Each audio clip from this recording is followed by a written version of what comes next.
Marcus Williams had served in the British Royal Guard for 12 years, standing sentinel outside Buckingham Palace through countless seasons.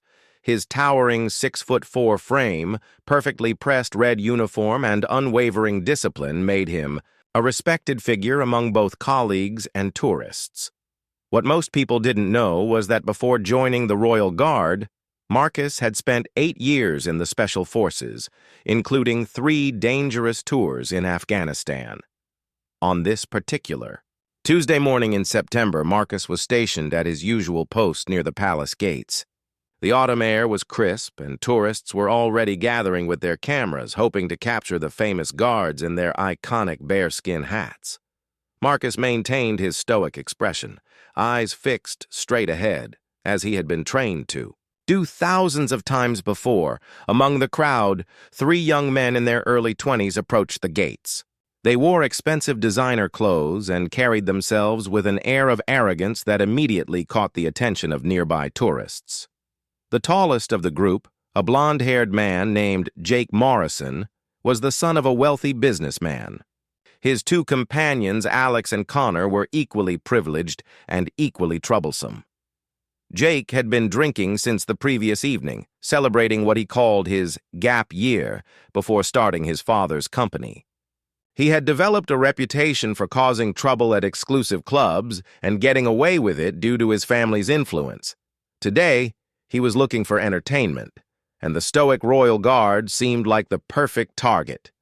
The 3 approached, Marcus with smartphones ready, planning to create content for their social media accounts.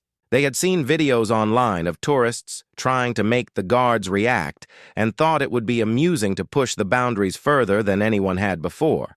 What they didn't realize was that they were about to encounter someone who had faced real danger and wouldn't be intimidated by spoiled rich kids. As Marcus stood motionless, following protocol to ignore civilian provocations, Jake whispered something to his friends that made them snicker. The plan they were hatching would soon escalate far beyond their expectations, setting in motion a series of events that would teach them a lesson they would never forget. The morning sun cast long shadows across the palace courtyard as more tourists began to gather, unknowingly about to witness something extraordinary. Marcus continued his duty, unaware that his military training and unwavering sense of justice were about to be put to the ultimate test by 3 individuals who had clearly picked the wrong person to mess with. The stage was set for a confrontation that would demonstrate why respect and dignity should never be taken lightly, especially when dealing with those who have dedicated their lives to serving their country.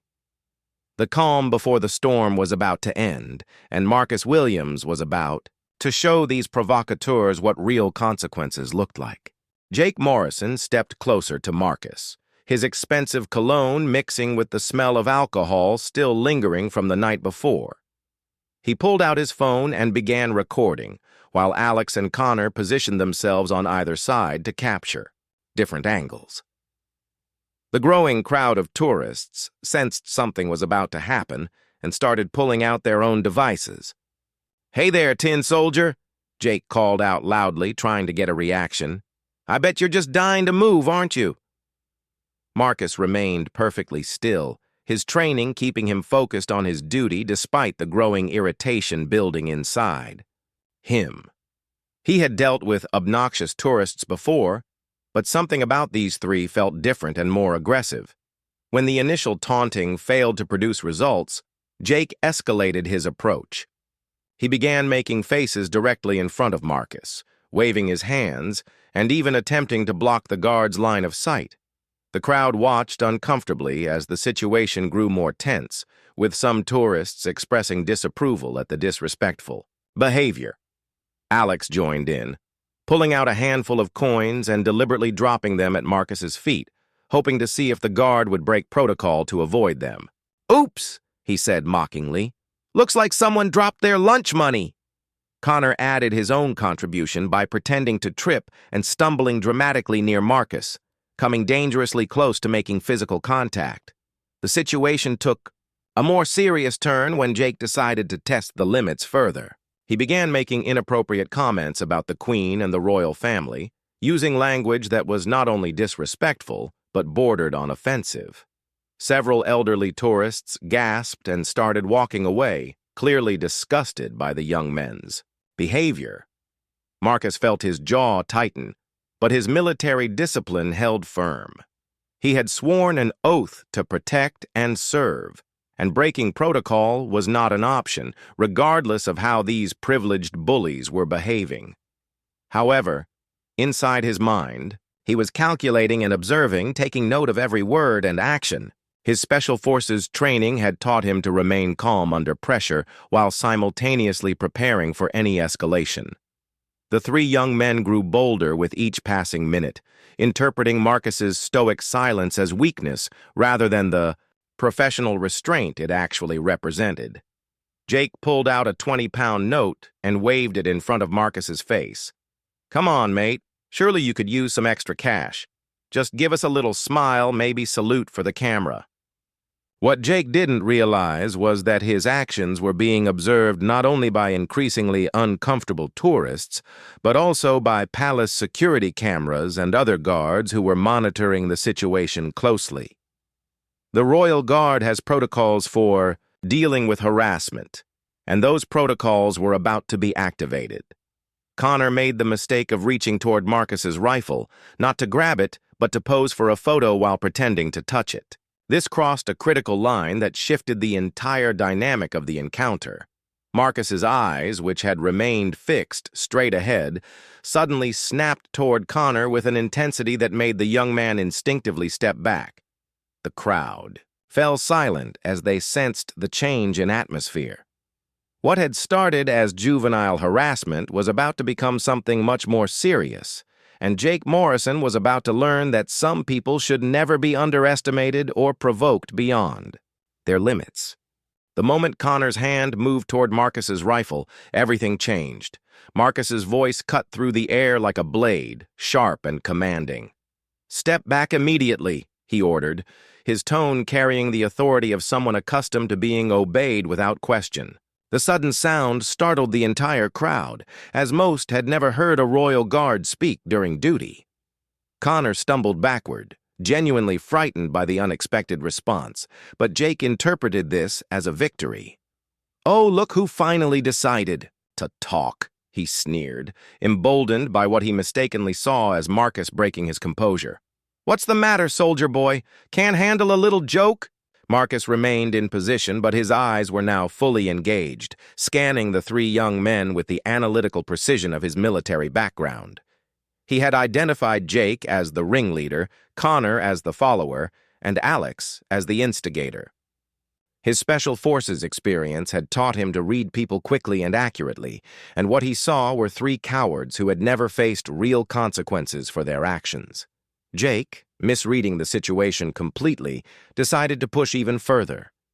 He stepped closer to Marcus and began making exaggerated military salutes while speaking in a mocking tone. "Yes, sir. No, sir.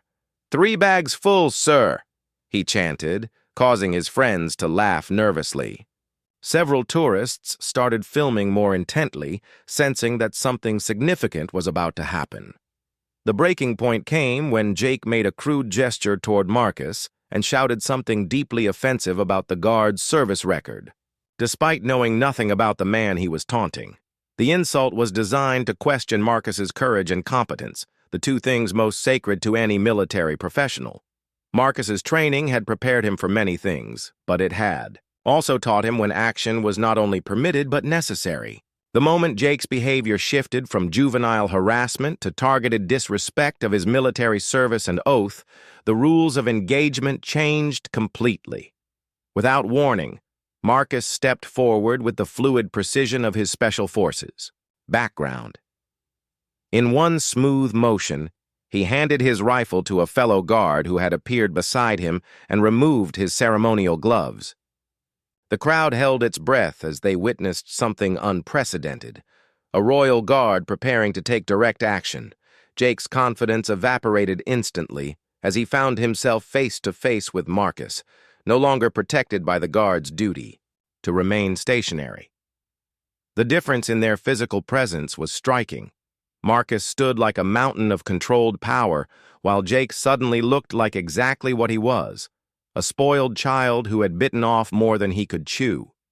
"You wanted my attention," Marcus said quietly, his voice carrying the calm authority of someone completely in control of the situation. "Now you have it." The crowd pressed closer, phones recording every moment, as tourists realized they were witnessing something that would likely make international news. Alex and Connor, recognizing that their friend had crossed a line that couldn't be uncrossed, began backing away slowly. They had seen enough movies to know that trained soldiers were not people to mess with, and Marcus's demeanor suggested he was far more than just a ceremonial guard. Jake, however, was trapped by his own arrogance and the presence of the cameras. He couldn't back down without losing face in front of his friends and the crowd, but he was beginning to realize that he had severely underestimated the man standing before him. The situation had spiraled beyond his control, and Marcus Williams was about to demonstrate why respect is not optional when dealing with those who serve their country.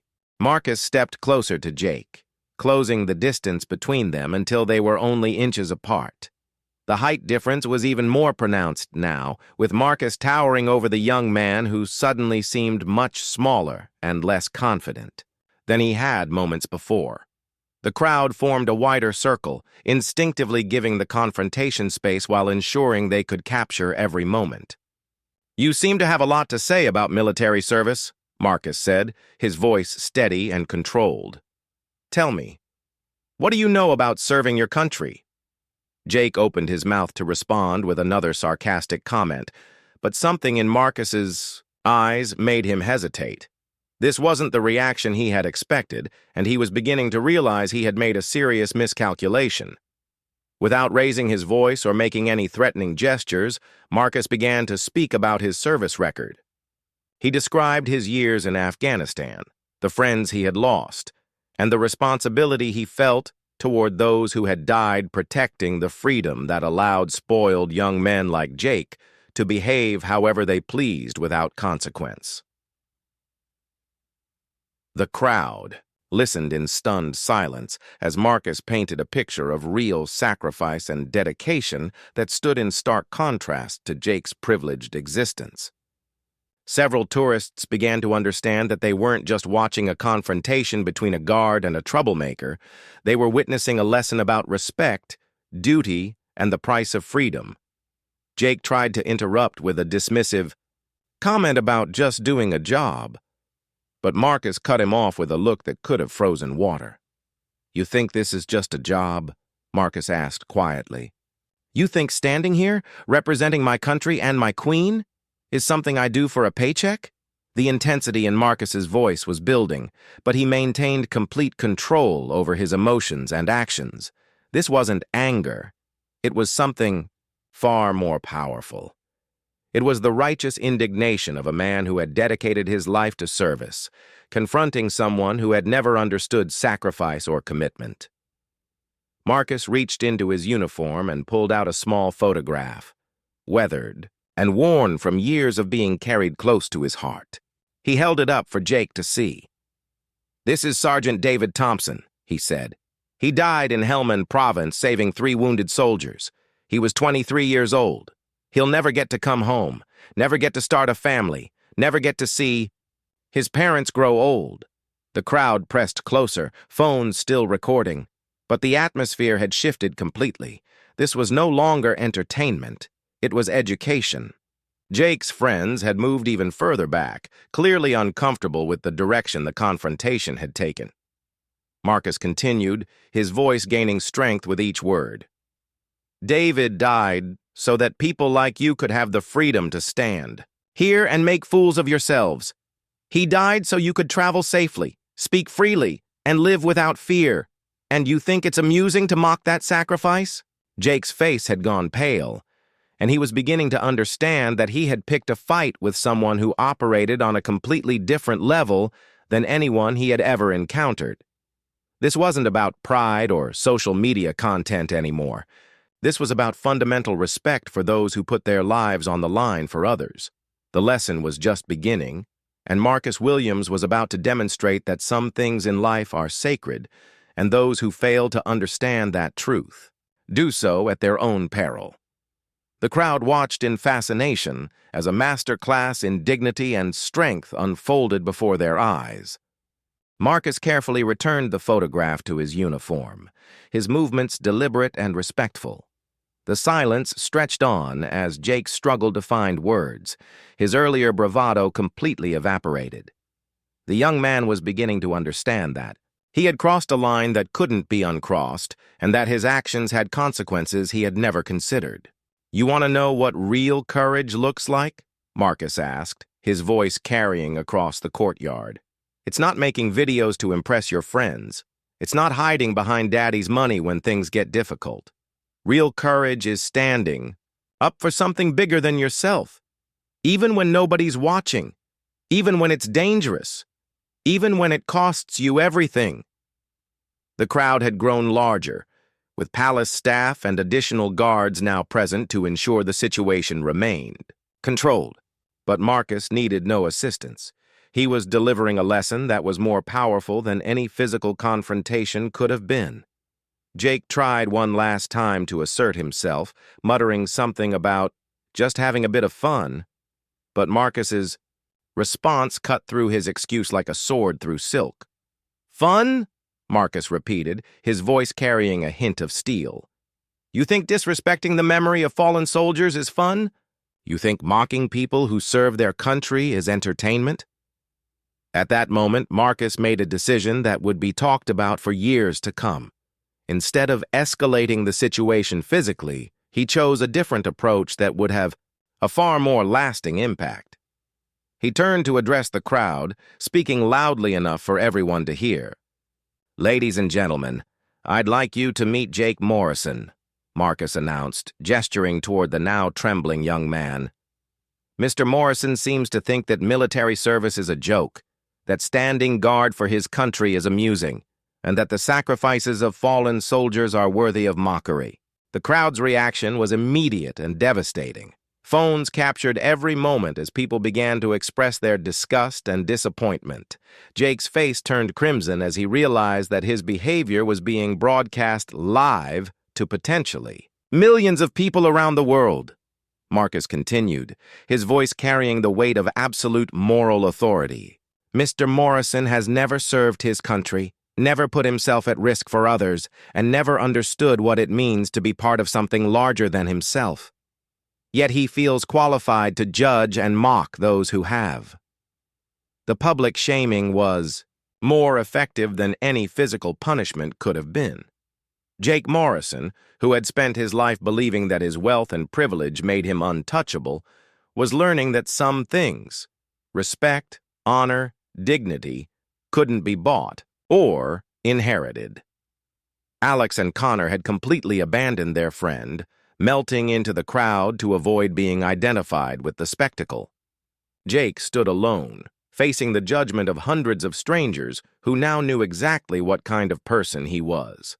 Marcus leaned closer to Jake, speaking quietly so only the young man could hear. "This is what justice looks like when you pick the wrong person to provoke. Your actions today will follow you for the rest of your life. Every time someone searches your name online, they'll find this moment. Every job interview, every relationship, every social gathering. This is who you are now."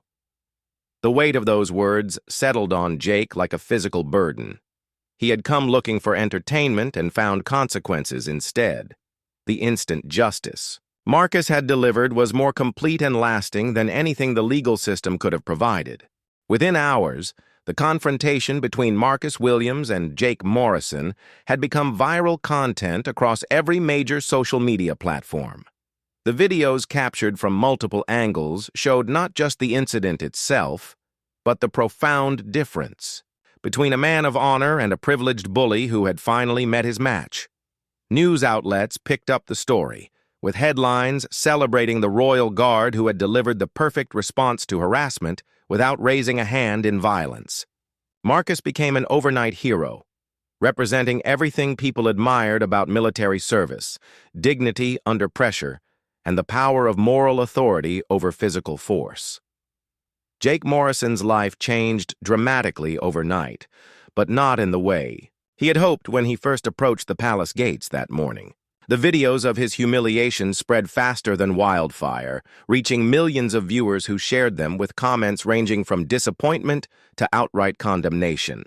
His father's business began receiving calls from customers expressing their disgust with his son's behavior. The aftermath was swift and comprehensive. Jake found himself banned from several exclusive clubs where his family held memberships. Universities he had been considering for future applications quietly indicated that his enrollment would not be welcome. Even his friends began distancing themselves, unwilling to be associated with someone who had become synonymous with disrespect and entitlement. Marcus, meanwhile, received commendations from his superiors for handling the situation with perfect professionalism and restraint. The Queen herself was reported to have expressed approval of his conduct, and he received thousands of letters from veterans and civilians thanking him for standing up for military values. The incident became a case study in military academies and training programs, demonstrating how true strength comes not from the ability to inflict harm, but from the wisdom to know when and how to use one's power responsibly. Marcus had shown that the pen, or in this case, the spoken word, truly was mightier than the sword. Jake eventually attempted to issue a public apology through social media, but the damage to his reputation was permanent. His half-hearted statement, clearly written by a public relations professional, only served to highlight how little he had learned from the experience. The apology rang hollow because it focused on his own embarrassment, rather than acknowledging the deeper issues of respect and service that Marcus had highlighted. Years later, Marcus continued to serve with distinction, eventually being promoted to a senior position within the palace guard. He rarely spoke about the incident, but when pressed by journalists, he would simply say that respect is earned through actions, not inherited through privilege. The lesson that day extended far beyond one spoiled young man's education. The millions of people who watched the videos were reminded that true authority comes from character, that real strength requires discipline, and that justice sometimes arrives in unexpected forms. Marcus Williams had shown the world that picking the wrong person to provoke doesn't always result in physical confrontation. Sometimes it results in something far more powerful: the complete exposure of one's character for all the world to see. The story of Jake Morrison's humiliation became a cautionary tale, shared in schools and military academies as an example of how arrogance and disrespect inevitably lead to consequences. And Marcus Williams became a symbol of everything that military service represents: honor, duty, restraint, and the quiet strength that comes from knowing one's worth without needing to prove it through violence.